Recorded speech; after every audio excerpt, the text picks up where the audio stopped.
Bom dia! O nosso Agro Pantanal deste domingo já está no ar e hoje eu estarei com vocês no comando do programa, enquanto a Luciana curte merecidas férias. Nesta edição, vamos falar da Comissão de Logística da ProSoja Mato Grosso, que percorreu mais de 15 mil quilômetros em 2021. Neste período, foram realizados relatórios que serão apresentados em Brasília e supervisionados pela equipe do Movimento Prologística. Antes, vamos saber o que mais vai ser destaque no programa de hoje. Confira!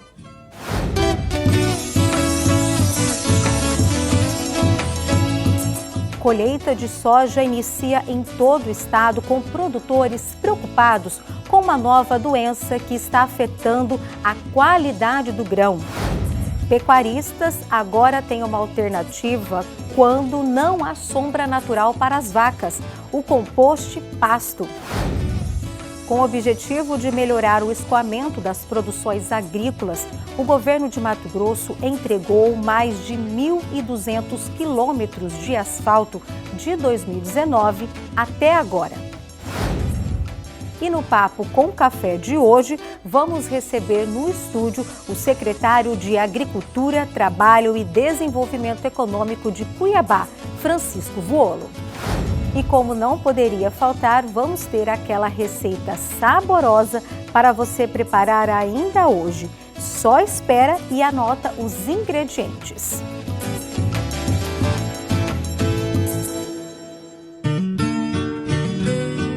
O programa de hoje começa destacando o trabalho da Associação dos Produtores de Soja e Milho de Mato Grosso, a ProSoja, que percorreu mais de 15 mil quilômetros em 2021 por meio do movimento Prologística. Vamos conferir. Os trabalhos realizados pela ProSoja Mato Grosso através da equipe de logística alcançaram 5 estados brasileiros: Goiás, Tocantins, Pará, Mato Grosso e Rondônia. Ao todo, foram percorridos por meio do estradeiro cerca de 16 mil quilômetros em 2021. O objetivo é vistoriar os trechos que fazem parte do escoamento de cargas no país. Nós aproveitamos essas viagens para mostrar aos produtores a logística, né? Como é que funciona, como funciona a logística no Brasil, como está a logística no estado, na região onde ele está. Então, a ideia dos simpósios é com o objetivo de levar informação aos produtores. Nesse período foram realizados 5 relatórios que são apresentados em Brasília e supervisionado pela equipe do Prologística. Durante encontro na sede da ProSoja Mato Grosso para apresentação dos status das comissões, foi apresentado o balanço das ações em 2021. Olha que notícia positiva para a economia brasileira e, mais uma vez, com a contribuição significativa do agronegócio. O Brasil teve saldo positivo no comércio exterior, tendência também registrada no acumulado do ano. Vamos conferir na reportagem da TV Brasil. Na quarta semana de dezembro deste ano, a balança comercial ficou positiva para o Brasil em mais de US$ 1 bilhão. O resultado da semana passada foi atingido graças a exportações de pouco mais de US$ 5 bilhões e importações de quase US$ 4 bilhões. Com o resultado das 4 primeiras semanas de dezembro, o saldo no acumulado do ano é superior a US$ 60 bilhões para a economia brasileira, que vendeu mais do que comprou do exterior no período. Em dezembro, houve altas nas vendas da agropecuária e das indústrias extrativa e de transformação, com destaques para soja, trigo e especiarias, além de petróleo bruto, minério de cobre e produtos semiacabados de ferro e aço. E o nosso Agro Pantanal vai para o primeiro intervalo. Não saia daí que voltamos rapidinho com muito mais notícias sobre agricultura e o homem do campo.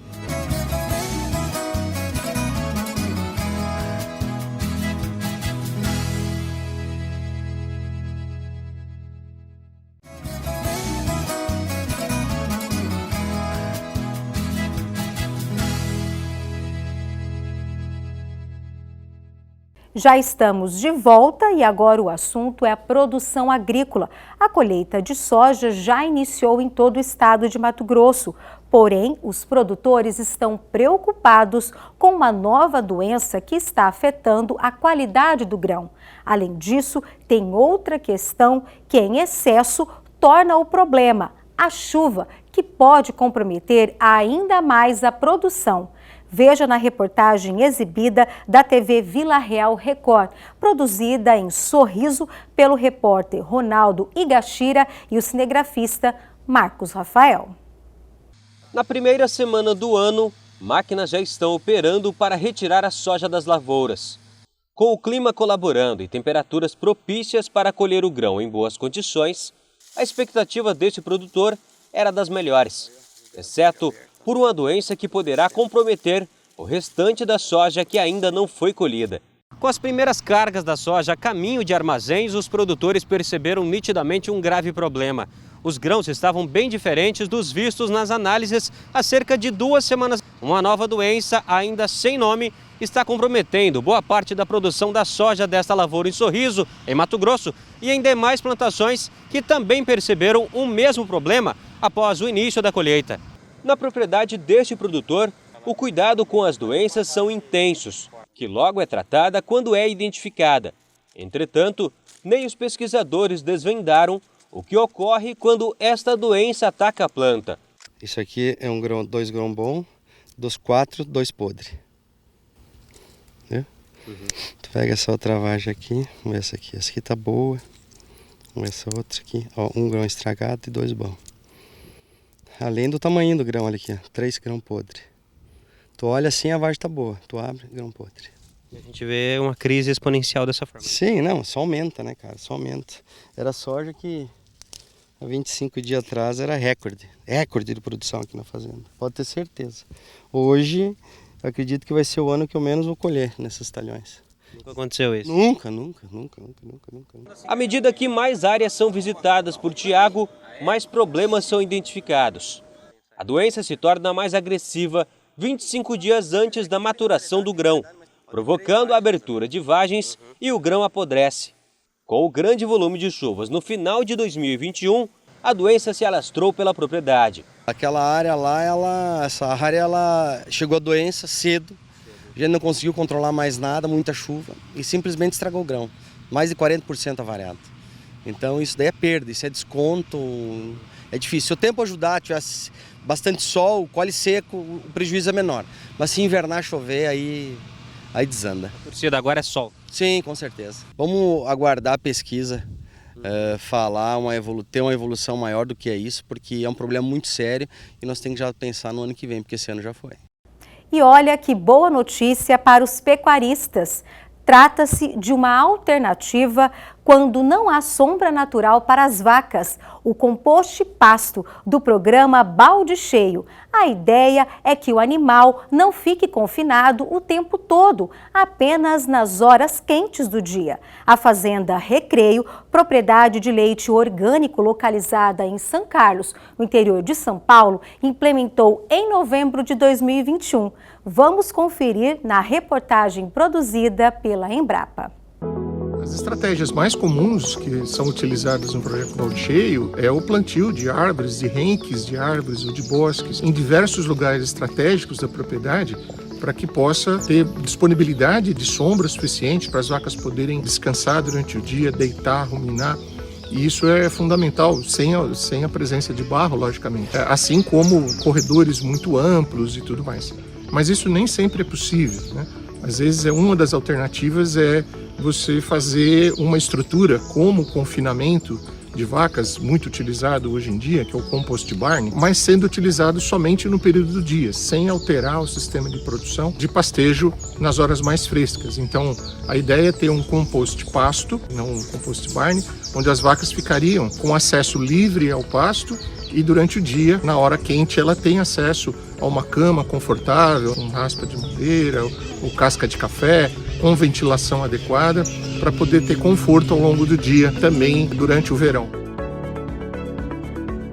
O compost barn é um barracão de compostagem, em tradução literal. Ele é um barracão que Você tem uma área de cama para vaca, geralmente com alguma matéria orgânica seca, seja serragem, seja casca de amendoim, casca de arroz, casca de café ou algum outro subproduto que seja seco. Você coloca uma área de descanso para a vaca, ela vai, enfim, ficar livre andando em cima. E aí você tem um sistema de pista de trato e pista de alimentação para você poder passar a comida para ela. Chega num ponto que você tem muitos animais para a área de sombra, e aí acaba que essa área de sombra fica com barro durante o verão, fica um ambiente não muito higiênico para as vacas. Então acabou que a gente optou por implementar o barracão por conta dessa falta de áreas de sombras, mesmo plantando árvores, e vamos implementar aqui um sistema ILPF para integrar junto com o barracão, mas ainda assim, até esperar a árvore crescer, né? A vaca ia ficar suja, né, no barro e tudo mais. Então a gente acabou implementando, achando que esse sistema vai funcionar. Então a ideia do compost pasto é você ter essa oferta de conforto animal na hora mais quente do dia, mantendo o sistema de produção e pastejo à noite. E agora chegou a hora do nosso quadro Mito ou Verdade. Certos alimentos servem para queimar gorduras? Já já a gente responde. E o nosso próximo assunto, capacitação no mercado de trabalho agrícola.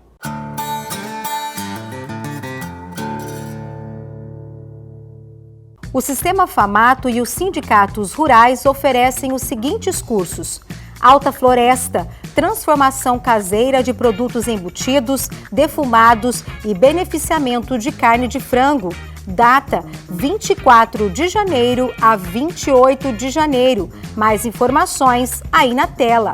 União do Sul, produção de derivados de leite, requeijões, doces, iogurte e manteiga.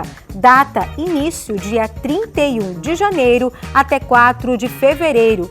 Informações pelo telefone 66 99282 4138. Informações também pelo e-mail. Nova Ubiratã, vacinação contra brucelose. Data 9 de fevereiro a 10 de fevereiro. Informações também aí no nosso quadro. Canarana, viverista em fruticultura. Data de início dia 31 de janeiro. Mais informações pelo telefone 66 3478 2004 e também pelo e-mail que você verifica aí na tela. Várzea Grande, produção caseira de conservas vegetais e hortaliças. Data de início dia 25 de janeiro. Informações e e-mail você pode verificar aí na tela. Vamos para mais um intervalo e a gente volta daqui a pouquinho.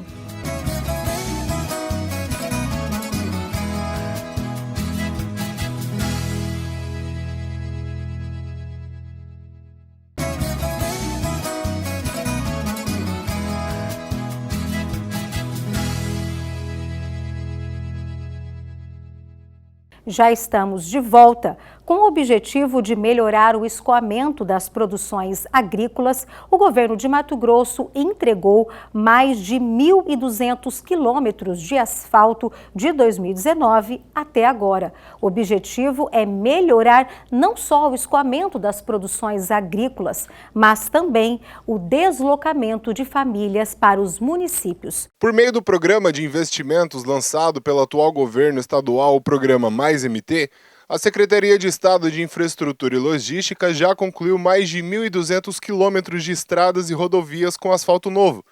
Quase 1.700 quilômetros de asfalto novo em execução. Mais de 950 mil quilômetros de asfaltos recuperados. Entre outros projetos em análise, licitação e elaboração, serão quase 3 mil quilômetros de vias que serão pavimentadas. Aquilo que nós temos planejado e já em execução, e ordens de serviço serão dadas hoje aqui, que vai nos permitir chegar ao final desse ano com provavelmente mais de 1.600 quilômetros de rodovias já asfaltadas no estado de Mato Grosso em 3 anos. É um recorde muito grande. Ficou aqui o desafio para o secretário Marcelo para bater a nossa meta, que é 2.400 quilômetros, né, de fazer mais 800 no ano que vem. São obras que levam desenvolvimento, segurança e qualidade de vida a todas as regiões do estado. E muitas delas são feitas com recursos próprios do governo do estado, parcerias com prefeituras, convênios e também emendas parlamentares. Disso que a gente está falando, desse olhar do governo do estado para uma região que produz, ou seja, que já gera emprego, renda, impostos, né, para o estado. Então é o retorno justo para a nossa região. Eu quero agradecer ao governo do estado por esse olhar para a nossa região.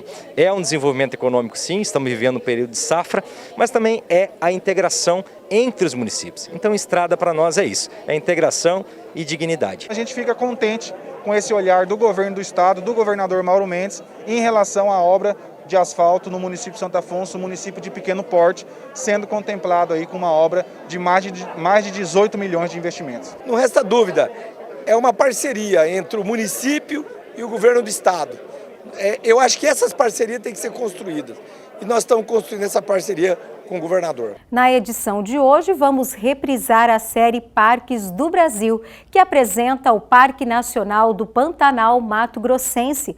A expedição foi realizada em 2021, no início da estação chuvosa, quando o rio Paraguai ainda se encontrava no seu nível mais baixo.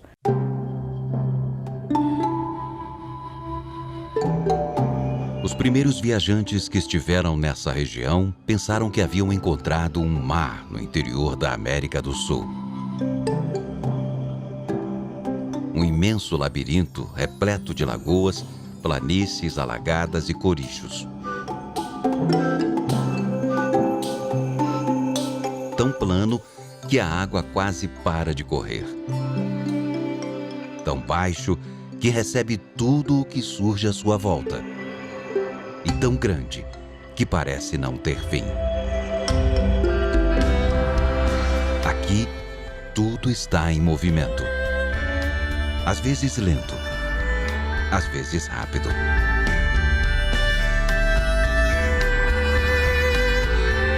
O Pantanal não é igual a nenhum outro lugar do planeta.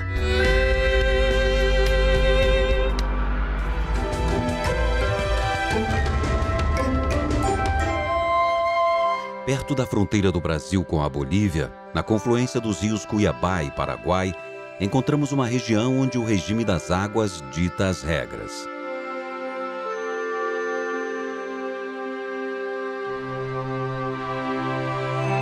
No estado do Mato Grosso, colado à divisa com o Mato Grosso do Sul, fica o Parque Nacional do Pantanal Mato Grossense. Criado em 1981, protege uma área de 135 mil hectares.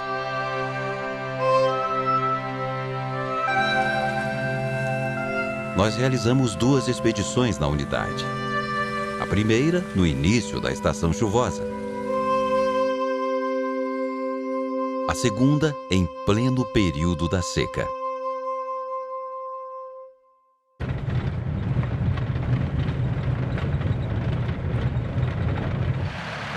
Para chegar até lá, seja qual for a época, é preciso atravessar a estrada transpantaneira. Uma rodovia inacabada, aberta na década de 70 e que deveria ligar Poconé, no Mato Grosso, a Corumbá, no Mato Grosso do Sul. Cortando o Pantanal praticamente em linha reta, observamos diversas espécies de animais.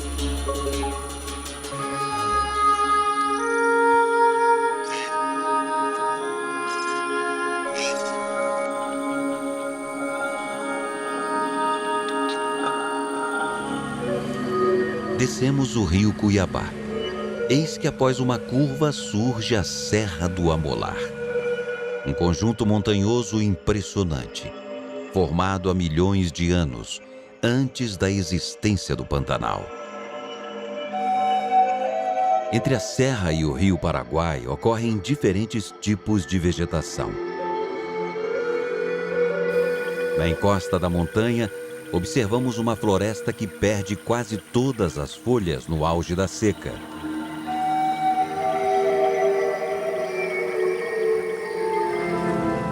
Subimos o Paraguai e chegamos à Baía Gaíva, uma imensa lagoa colada à Serra do Amolar, que marca a fronteira do Brasil com a Bolívia. Ao longe, na margem oposta da Bahia, vemos o país vizinho, numa região também protegida, chamada Área Natural de Manejo Integrado São Matias. Deste ponto, retornamos, ladeados pela sinalização que orienta os navegantes no rio.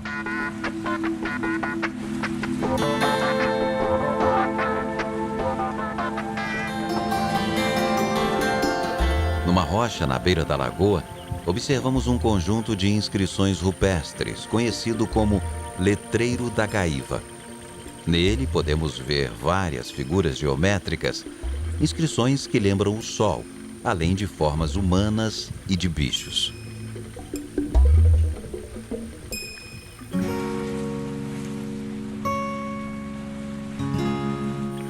Mais para frente, avistamos uma família de ariranhas que dormia em pleno sol de meio-dia. Estima-se que exista ainda um bom número desses animais no Pantanal. Caçada no passado por conta de sua pele e muito sensível a mudanças no seu ambiente, a espécie é considerada ameaçada de extinção.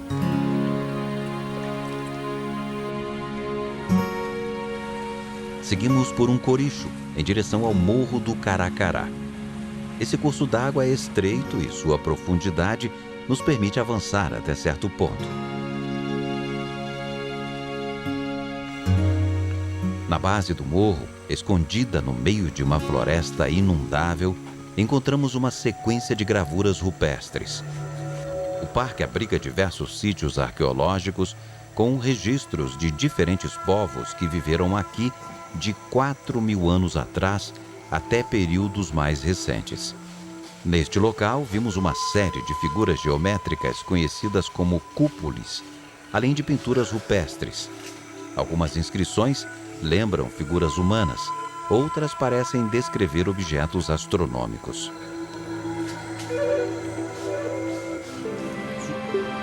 Retornando, vimos um bando enorme de garças se preparando para passar a noite.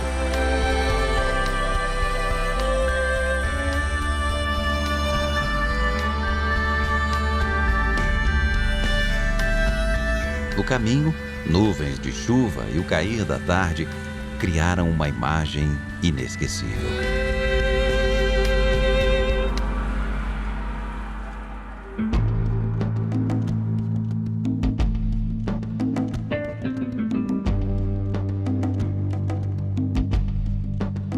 Voltamos ao Parque Nacional do Pantanal Mato-Grossense em julho. Apesar de ser o período da seca, o nível da água ainda estava alto. No primeiro dia, saímos em direção à Baía do Burro. Em poucos minutos estávamos num lugar imenso. Nem parecia o interior do continente. Uma paisagem espetacular se revelava diante das nossas vistas. E árvores surgiam da superfície da água.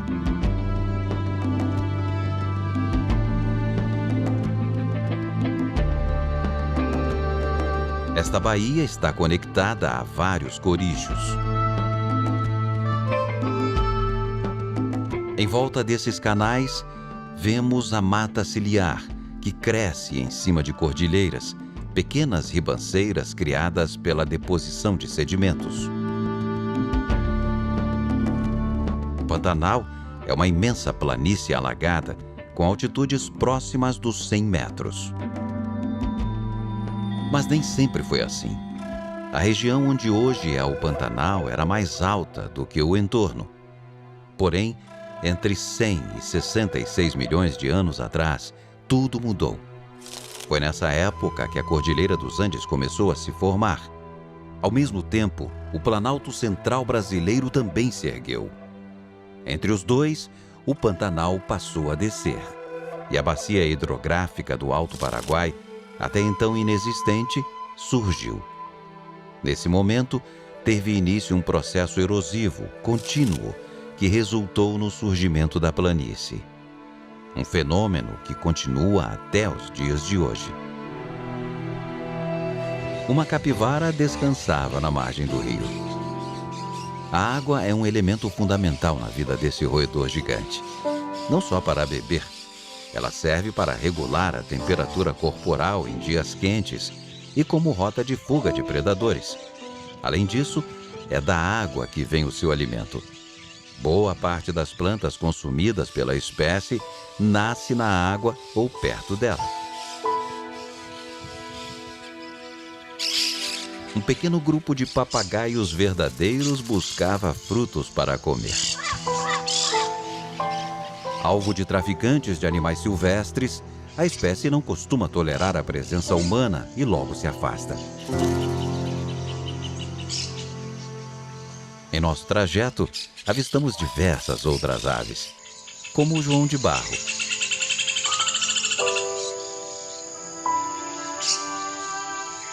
O beija-flor dourado.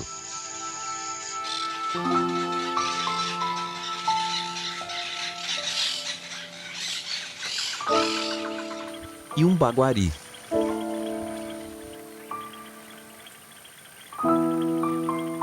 De hábitos solitários, ele ficou imóvel, observando o entorno cautelosamente.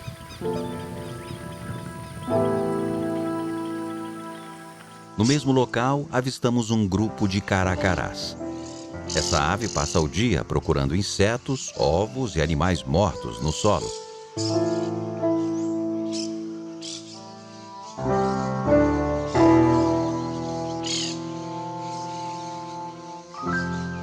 Uma família de mutuns de penacho ciscava em cima de uma cordilheira. Tirando a barriga branca e o bico amarelado, os machos possuem uma plumagem quase toda preta. Já as fêmeas são rajadas, com a barriga cor de canela.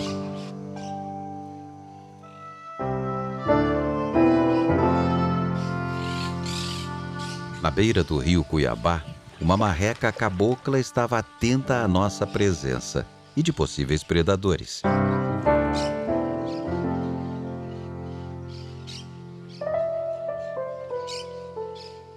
Aproveitando a sentinela, um pato do mato procurava alimento. Por pouco não foi vítima do ataque de um enorme jacaré.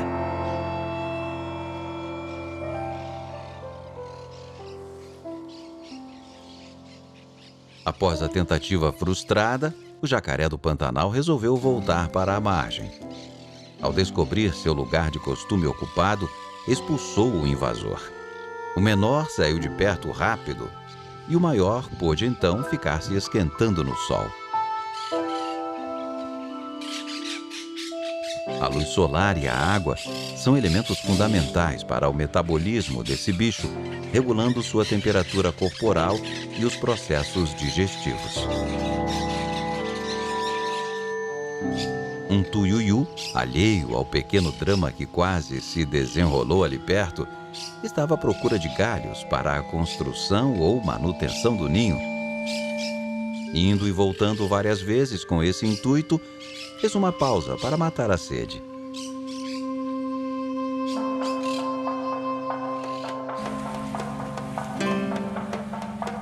Descemos o rio Cuiabá.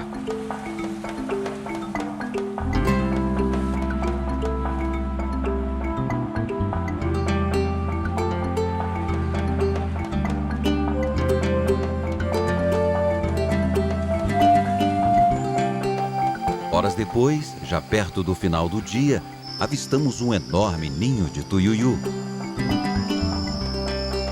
As árvores escolhidas para esse fim precisam ser grandes o suficiente para permitir a chegada e a saída dessas aves enormes.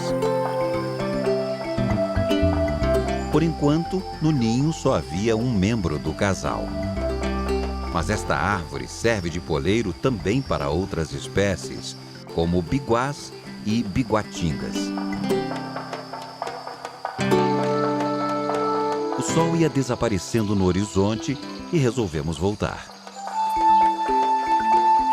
Durante essa época, e principalmente depois que nascem os filhotes, os casais se revezam nas tarefas diárias. E costumam usar o mesmo ninho por anos, apenas reparando os danos e imperfeições quando surgem.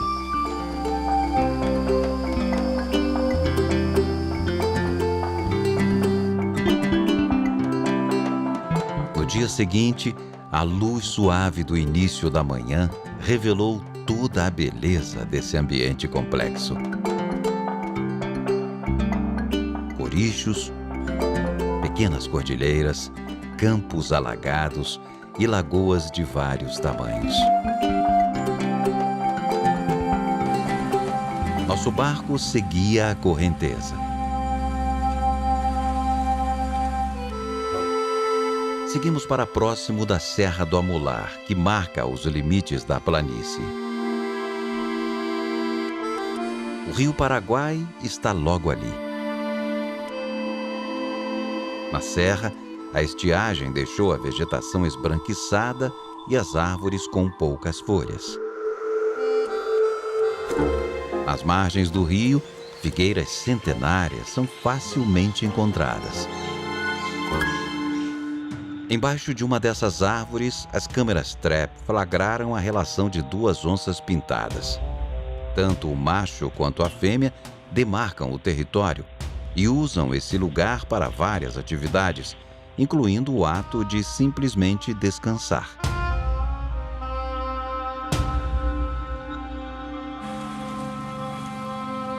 Continuamos a descer o rio.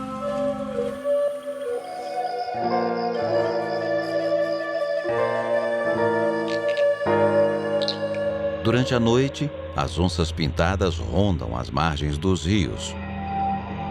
O esturro delas pode ser ouvido à distância.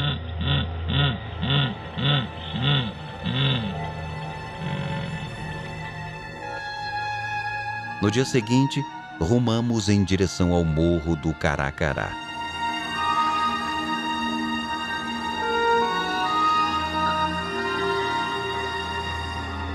Na base, surge uma floresta adaptada aos períodos de cheia, com espécies de características semidecíduas.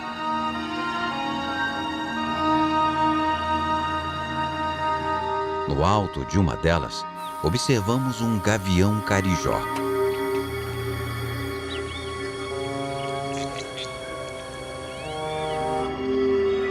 O caracará, nessa época, fica com uma tonalidade esbranquiçada. No meio do paredão rochoso, existem pinturas rupestres que só conseguimos ver de muito longe.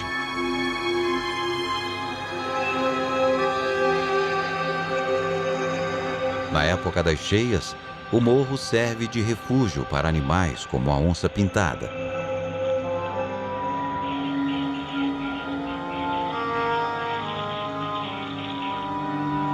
Próximo, há duas baías de impressionante beleza. Uma delas é conhecida como a Baía do Morro.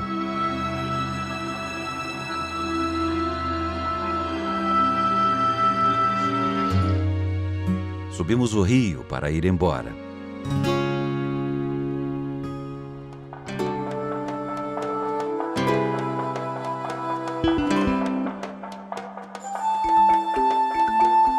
No início da Transpantaneira, observamos um enorme cambarazal.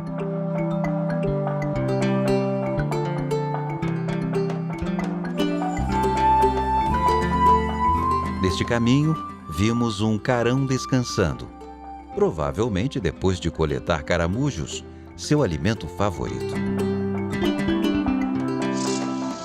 Observamos também uma curicaca real. Fechando a expedição, encontramos um bando de araras azuis grandes, alimentando-se dos frutos de uma palmeira.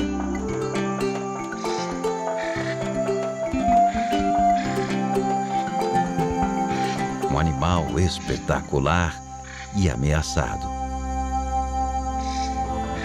O Pantanal é um lugar extraordinário.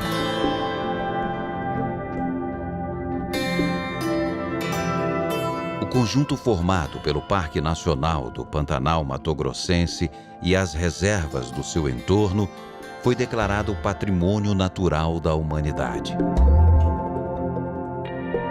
Junto com outras áreas protegidas do bioma, são hoje parte da melhor estratégia para proteger esse ambiente fantástico, um patrimônio de todos os brasileiros.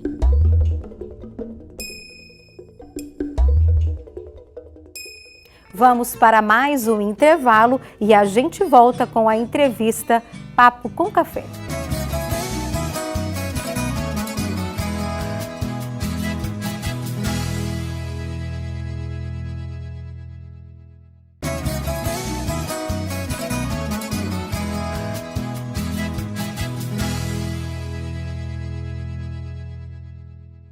O nosso Agro Pantanal já está de volta com a entrevista da semana e o assunto é agricultura familiar. Vamos conversar com o secretário de Agricultura, Trabalho e Desenvolvimento Econômico de Cuiabá, Francisco Vuolo, que vai fazer um balanço do ano que passou e as perspectivas para este ano que se inicia. Entre os assuntos que vamos tratar com o secretário estão o plano de reestruturação da central de abastecimento, o sucesso do tradicional peixe santo, entre outros assuntos. Então vamos agora para o Papo com Café de hoje.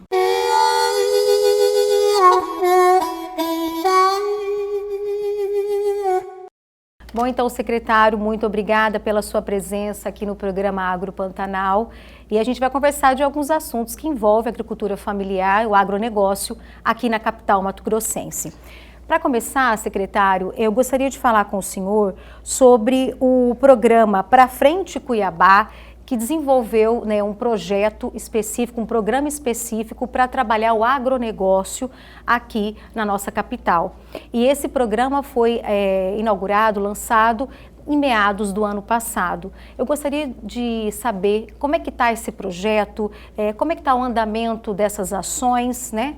Eu gostaria que o senhor falasse melhor sobre isso. E é da satisfação novamente estarmos aqui no Agro Pantanal, neste domingo, conversando sobre esse tema importante que é a questão da agricultura, em especial a agricultura familiar aqui no município de Cuiabá. O programa Pra Frente Cuiabá é um programa idealizado pelo prefeito Emanuel Pinheiro, está dentro do eixo 2 no programa de governo, que é trabalhar a questão da sustentabilidade econômica e melhoria da qualidade de vida do homem, principalmente do campo. E dentro do Pra Frente Cuiabá nós temos o Agro da Gente, tá? Que é uma ação onde fizemos um trabalho de levantamento de 4 cadeias produtivas, as quais iniciamos uma programação de ação que vai desde a capacitação da mão de obra, do trabalho do produtor de pequena propriedade, passando pela parte do acompanhamento da produção até a comercialização. E temos tido ótimo resultado dentro dos 4 eixos que compõem a piscicultura, o peixe, também o FLV, que são frutas, legumes e verdura, também temos a cadeia ligada ao peixe, tá? E também a cadeia ligada ao leite que a gente coloca. Então, e as aves, que é a questão do frango caipira, que também está dentro do nosso escopo de trabalho. Iniciamos as ações no ano passado. Esse é um trabalho em parceria com o IMEA, né, o Instituto Mato Grossense de Economia Aplicada. E a responsabilidade do IMEA era fazer todo um levantamento, um mapeamento dessas informações para identificar de fato, né, o que Mato Grosso, que aliás Cuiabá produz, né, nessa área agrícola. Como é que está esse mapeamento, secretário? Isso, Eda, não há como a gente pensar numa ação para a agricultura familiar pensando exclusivamente na Prefeitura de Cuiabá. Então, o Programa Agro da Gente ele envolve uma série de outras entidades que atuam no setor, como o Senar, como a Empaer, como os sindicatos rurais e também o IMEA. Quando nós levantamos e fizemos o levantamento da zona rural de Cuiabá, muito poucas pessoas sabem, mas 92% da área do município de Cuiabá corresponde à zona rural. Menos de 8% é o perímetro urbano. Então o prefeito nos autorizou, nós contratamos o IMEA, né, e o IMEA fez todo um início de um levantamento para termos um diagnóstico e a expectativa é de no mês de fevereiro ainda este ano apresentarmos os dados, os números com base científica, com pesquisa que está sendo feita em campo, onde nós teremos desde do público que está na zona rural, a sua escolaridade, a quantidade de pessoas que têm sítios que são utilizados para veraneio, sítios que são de produção, áreas de produção, as vocações, o que é produzido, enfim, esse mapa todo, esse diagnóstico, em fevereiro o IMEA já deve nos apresentar e tornaremos isso público. E com isso, Eda, vai nos facilitar muito a elaboração de políticas públicas, em conjunto com os conselhos, tá? Para poder definir ações a curto, médio e longo prazo.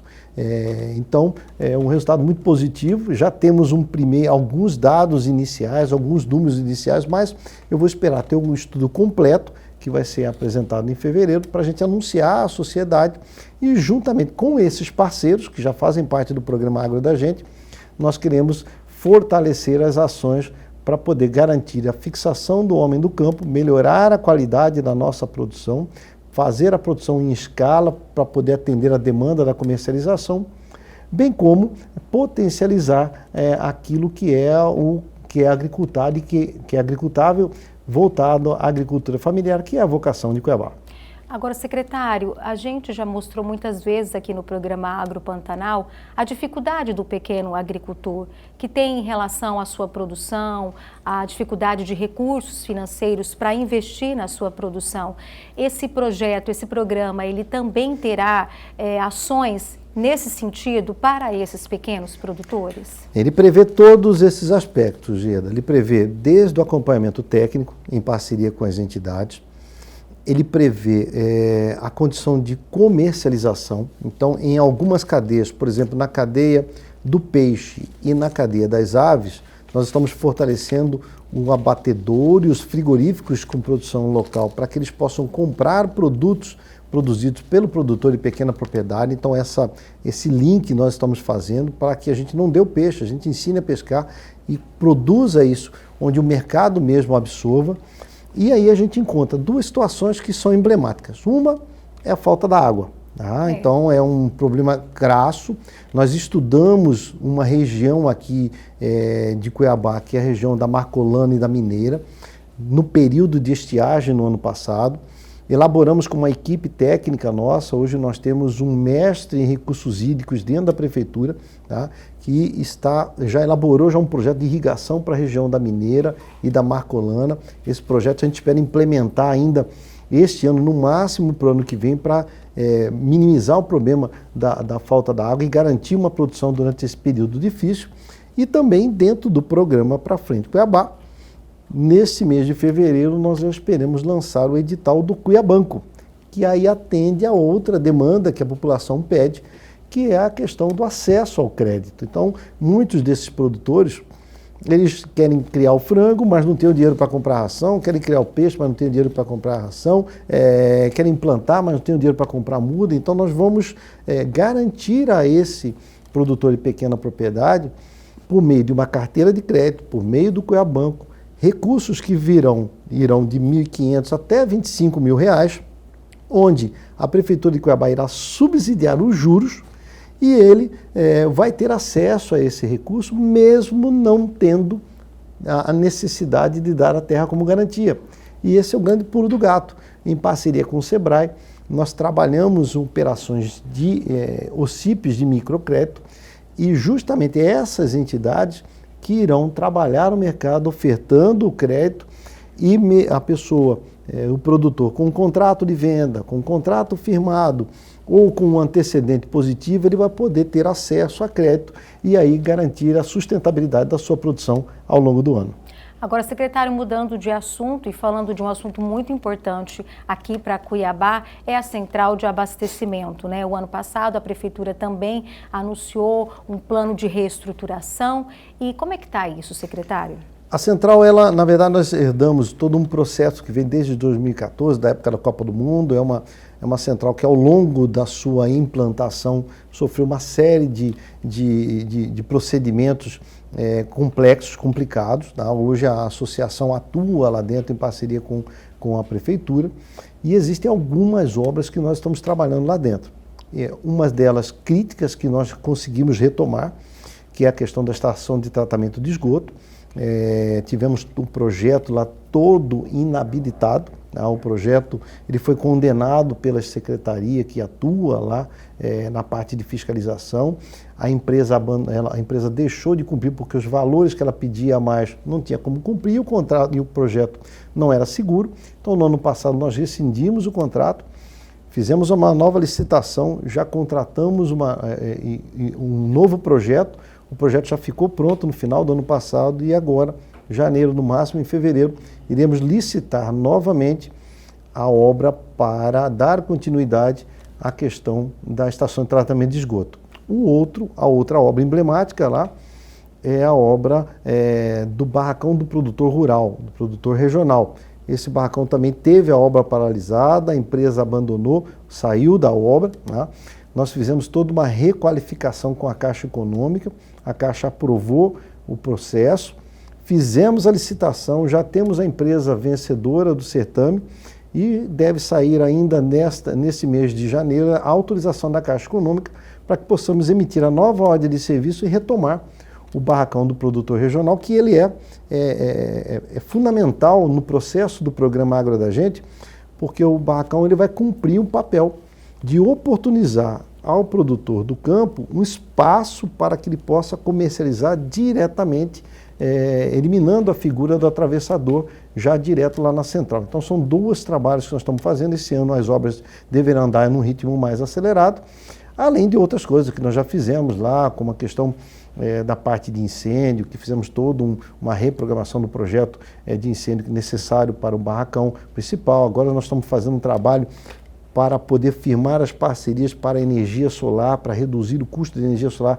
para os permissionários, bem como o planejamento voltado para o Master Plan, que nós já temos um desenho do Master Plan e queremos discutir esse Master Plan esse ano com os permissionários e com a associação para que possamos elaborar projetos de asfaltamento, de infraestrutura, buscar recursos federais e garantir que aquele espaço se transforme verdadeiramente numa central, mas num CEASA, que atenda com primazia essa demanda, que é uma demanda muito necessária aqui para o município de Cuiabá. E há a possibilidade de ampliar até para novos permissionários?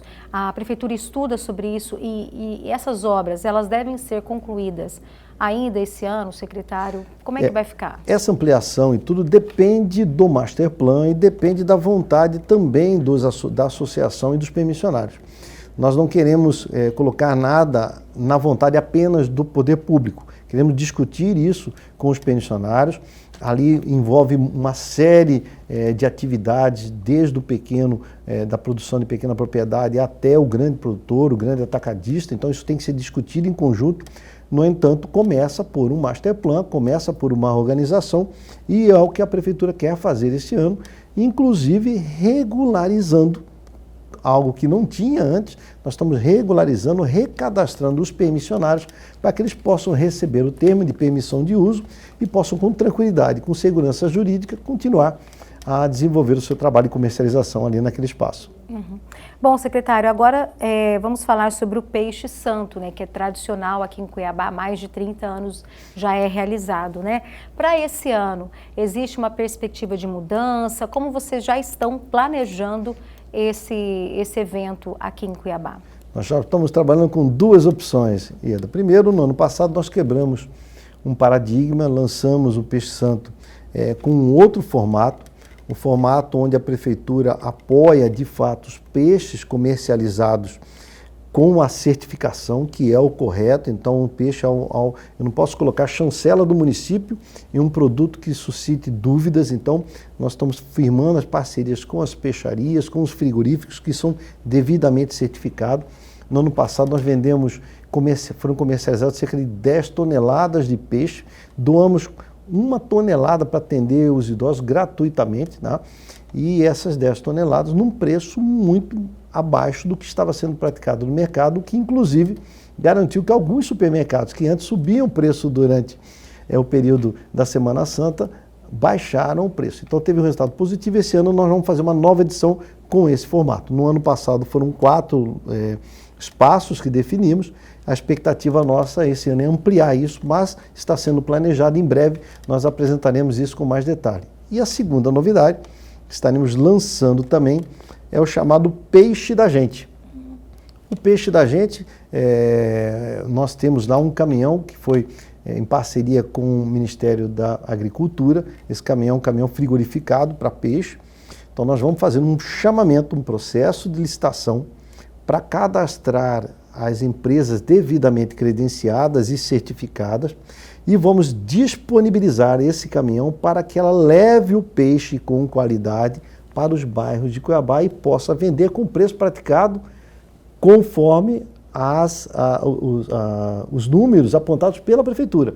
Então serão preços reduzidos, mas o preço vai chegar, um produto com qualidade até o cidadão nos bairros da cidade. Então isso é uma inovação que a gente está fazendo, esse vai ser o chamado Peixe da Gente, e a ideia é motivar as pessoas para que elas trabalhem a piscicultura com peixes com qualidade, fortalecer essa cadeia produtiva e garantir que a sociedade adquira e compre e consuma o peixe, que é um alimento extremamente saudável e importante para a nutrição da sociedade. Então, mediante isso, com certeza deve ter aumento aí na produção e até no interesse de outros produtores a querer fazer parte, né, desse trabalho, né, secretário? A ideia é essa, a ideia é fortalecer a cadeia, aumentar o giro e a produção dentro desse setor, garantir ao cidadão peixe com qualidade, com valores acessíveis, ir ao encontro dele, ou seja, o poder público aproximando o cidadão e credenciando empresas qualificadas, preparadas para que a gente possa garantir que esse peixe realmente seja com qualidade e devidamente certificado. Bom, então, secretário, muito obrigada pela sua entrevista aqui no nosso programa e nós gostaríamos muito de desejar para o senhor um feliz 2022 com muito sucesso e realizações. Bom, e chegou a hora de mais uma super receita tentadora para você na cozinha e agradar todos os paladares.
Agora vamos saber a resposta do nosso quadro Mito ou Verdade deste domingo.